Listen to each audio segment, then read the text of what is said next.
Well, it's crazy to think anybody's going to be smart enough to husband money and then just come out on the bottom tick in some crazy crisis and spend it all. There's always is some person that does that by accident. But that's too tough a standard. Anybody expects that of Berkshire-Hathaway is out of his mind. Yeah, Charlie and I never were very good at dancing, but we really can't do that dance. No, we can't. And that, by the way, almost nobody else can either. Not with tens of billions or hundreds of billions. Charlie, you want to answer that? Well, sure. Well, I personally prefer holding Berkshire to holding the market. So I'm quite comfortable holding Berkshire. I think our businesses are better than the average in the market. Is it because you don't think the market values it fairly? Well, these are just accidents of history, and things are fluctuating at all times. But on a composite basis, I'd bet on Berkshire over the market. That's assuming we're all dead. Well, I agree. You can imagine two things. A young man marries into your family. He's a English professor at, say, Swarthmore, or he works for Chevron. Which would you pick? Sight unseen. I want to admit I'd take the guy from Chevron. Well, I hope your daughters agree with you. I don't think we know the answer to all these questions about global warming and so forth, and the people who ask the questions think they know the answers. We're just more modest. That was probably a mistake. In fact, Charlie, in his usual low-key way, let me know that you thought it was a mistake too, didn't you, Charlie? Yes. Yeah. Yeah.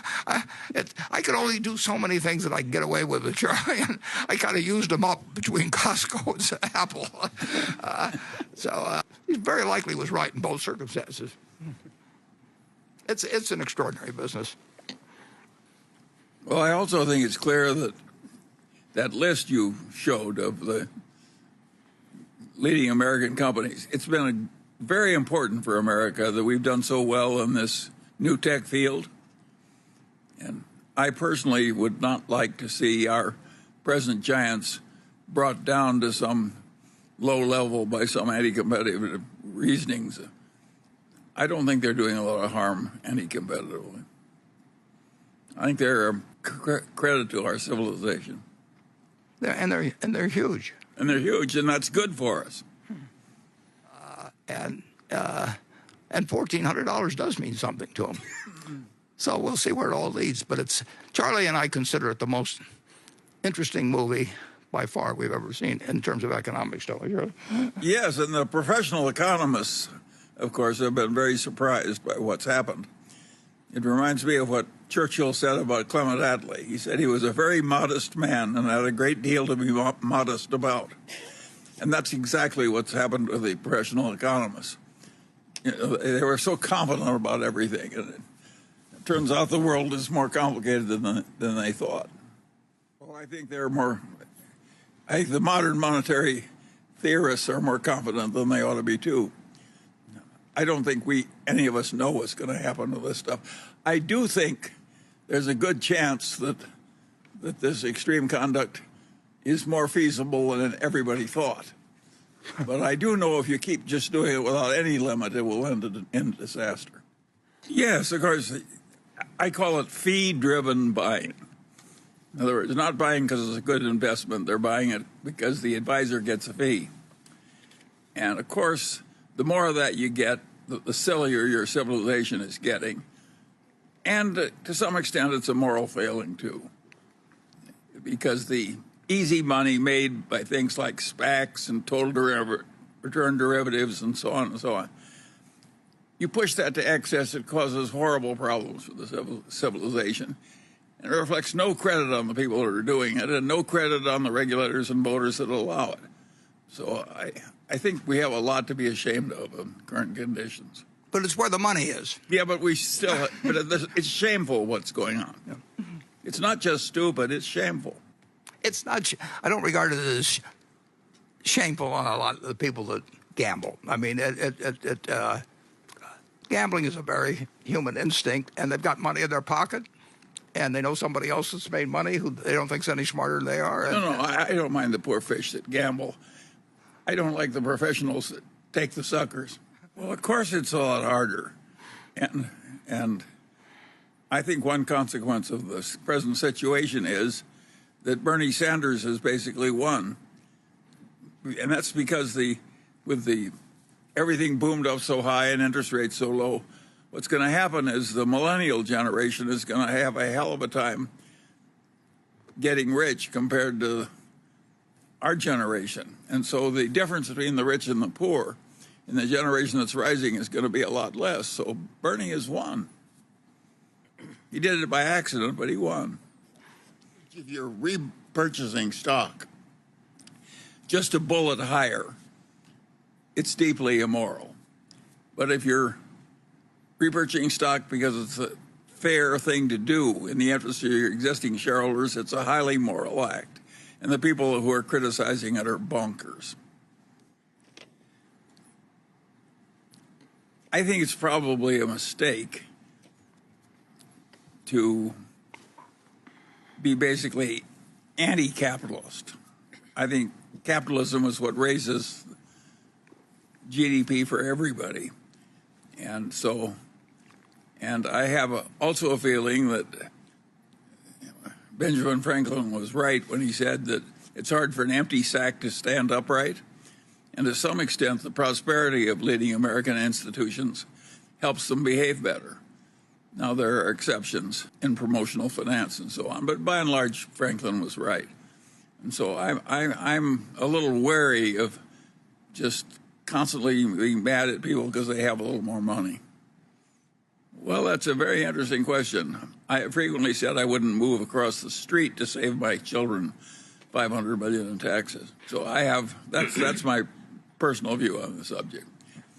But I do think it is stupid for states to drive out their wealthiest citizens. The old people that don't commit any crimes, they donate to the local charity. Who in the hell in their right mind would drive out the rich people? I mean, Florida and places like that are very shrewd, and places like California are being very stupid. It's contrary to the interests of the state.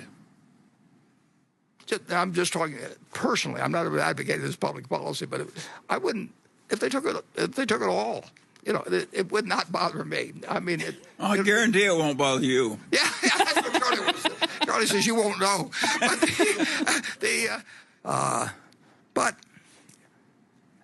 you know, it's kind of play money to some degree. I mean, when interest rates are this low, and I'm sure from the standpoint of both CP and CN, there's only one KC Southern, and they're not going to get a chance to expand it. They're not going to buy us. They're not going to buy the UP, and the juices flow, and the prices go up, and they're buying with somebody else's money. Yeah, it's somebody else's money, and you're going to retire in 5 or 10 years, and people are not going to remember what you paid, but they're going to remember whether you built a larger system, and the investment bankers are cheering you on at every move. You know, they're saying you could pay more, and this is they're moving the figures around, the spreadsheets are out, and the fees are flowing. Well, those who know me well are just waving the red flag of the bull. Of course, I hate the Bitcoin success. And I don't welcome a currency that's so useful to kidnappers and extortionists and so forth, nor do I like just shuffling out a few extra billions and billions and billions of dollars to somebody who just invented a new financial product out of thin air. So I think I should say modestly that I think the whole damn development is disgusting and contrary to the interests of civilization. And I'll leave the criticism to others. I'm all right on that one. The Chinese government will allow businesses to flourish. It was one of the most remarkable things that ever happened in the history of the world when a bunch of committed communists just looked at the prosperity of places like Singapore and said, the hell with this, we're not going to stay here in poverty. We're going to copy what works.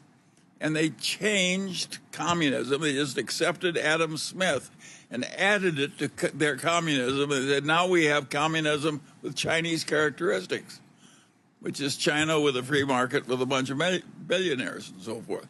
And they made that shift. They deserve a lot of credit. Warren and I are not quite as good at that as changing our minds in many cases. Yeah. And that was a remarkable change coming from such a place. And of course, it's worked like gangbusters. It had this enormous growth in the average income of the average Chinese. They've lifted 800 million people out of poverty fast. And there was never anything like it in the history of the world. So my hat is off to the Chinese.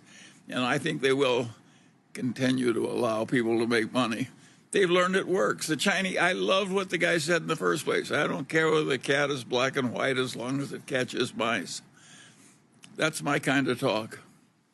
It's not at all clear whether Larry is right or wrong. And he's a smart man, though. he is a smart man. Yeah. And it's courageous of him to raising it to. He's practically the only one talking that way, which I admire, by the way. Yeah. It guarantees he won't get a position in the administration. Yes.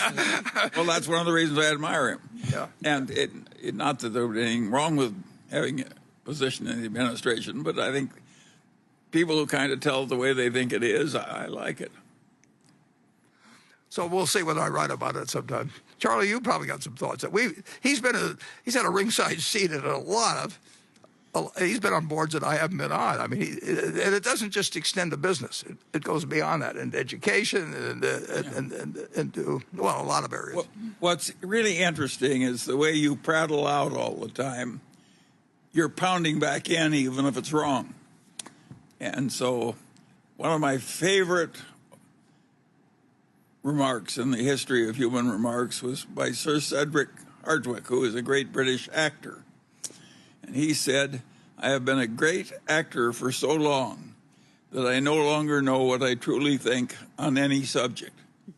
And I think that happens to a lot of people. And it happens to virtually every politician. And it gets embedded in corporations. Gets embedded and the trouble is now the CEOs speak out so often. So if they've got some crazy thing that they're saying about their company and they keep repeating it, the subordinates aren't going to contradict it. And Charlie said they just believe it after a while, and it's dangerous. Yeah, and of course the young people get these ideas after their liberal educations. Think that God has given them direct insights, and they're just as crazy as the politician. Now, there's some old people that have them too. Yeah, well, the old people are already crazy, but they're going to die sooner. So we have our old insanities. The new insanities are the young get. We've laid out more money and gotten a poorer result in terms of this particular pandemic in terms of deaths per capita. Now, that may not turn out to be the... Oh, Warren, even though you shot it and missed, you were at least shooting at an elephant. The cost of health care in Singapore is 20% of what it is in the United States, and their medical system works better. So you were shooting at a huge elephant.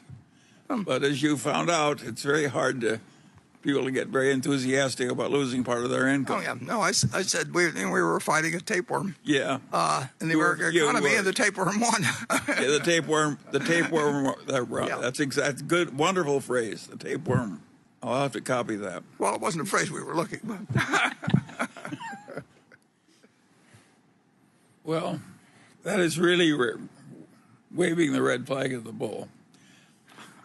I think it's just god-awful that something like that would draw investment from civilized men and decent citizens. It's deeply wrong. We don't want to make our money selling things that are bad for people. But we've got the states doing it with the lottery, No, but that's bad too. Yeah, I understand. That's very but bad. Once you very the bad. first, That's yeah. one of the things that's wrong with it. It's getting respectable to do these things. The states are just as bad as Robin Hood. Well, in a sense, they're worse. I mean, they're really taxing. I know I know. Yeah, they're taxing hope. Not only that, And they don't get much in the way of taxes from here, Charlie, when they do that. The states in America replaced the mafia as the proprietor of the numbers game. That's what happened. Yep. They pushed the mafia aside and said, that's our business, not yours. Doesn't make me proud of my government. When I was a kid, my dad was in Congress. They had a numbers runner in the House office building, actually. Well, that's rather interesting. The leading quant fund did fabulously on the short-term trading. They found little algorithms that worked to make them. They had predictive value, and as long as they kept working, they just kept doing it as long as the money kept coming in. When they got to using the same system, just to finding some little algorithm and trying to do it mechanically for long-term stock predictions, the record was not nearly as good. And in the short-term stuff, they found that if they tried to do it too much, they destroyed their own advantage. So there was a limit on the amount they could make. But they were very, very smart. Yes, they got very rich. Very, very smart. And, very smart and very rich, yes. And very high grade, by the way. Yeah. Jim Simons. But we're not trying to make money trading stocks. I mean, No. the answer, we don't think we know how to do it. I mean, it isn't. If we knew how to make a lot more money trading stocks, we'd probably be trading stocks too. But we don't know how to do it, and we really don't trust anybody else to do it for us. That's simple. I don't think there's that much turnover. I mean, but No, but there's too much. What? There's way too much. Yeah. It's still too much in the same amount. Yeah.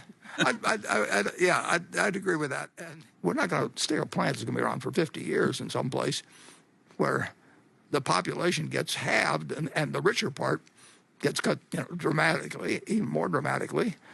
And we still got a valuable plant there, and we got to keep operating. And we're going to, one way or another, it's not going to be a good place to be. And we're almost out of time, so I'll make this the last question. That's a good answer, Warner. It reminds me of my old Harvard law professor. He used to say, let me know what your problem is, and I'll try and make it more difficult for you. Well, my biggest lesson has been to listen more to Charlie. He's been right on some things that I've been wrong on. Well, I don't know. If you're not a little confused by what's going on, you don't understand it. It's just, we're in sort of uncharted territory. Yeah. We've always recognized the fact that stranger things are going to happen in the future. And I would say, if anything, it's reinforced, our desire, to figure out everything possible we can do to make sure that Berkshire is 50 or 100 years from now, every bit the organization and then some that it is now. Charlie? Well, of course, that's the idea. I think it's pretty likely to work. Well, we wouldn't have spent 55 years at it unless we did. Yeah. Yeah.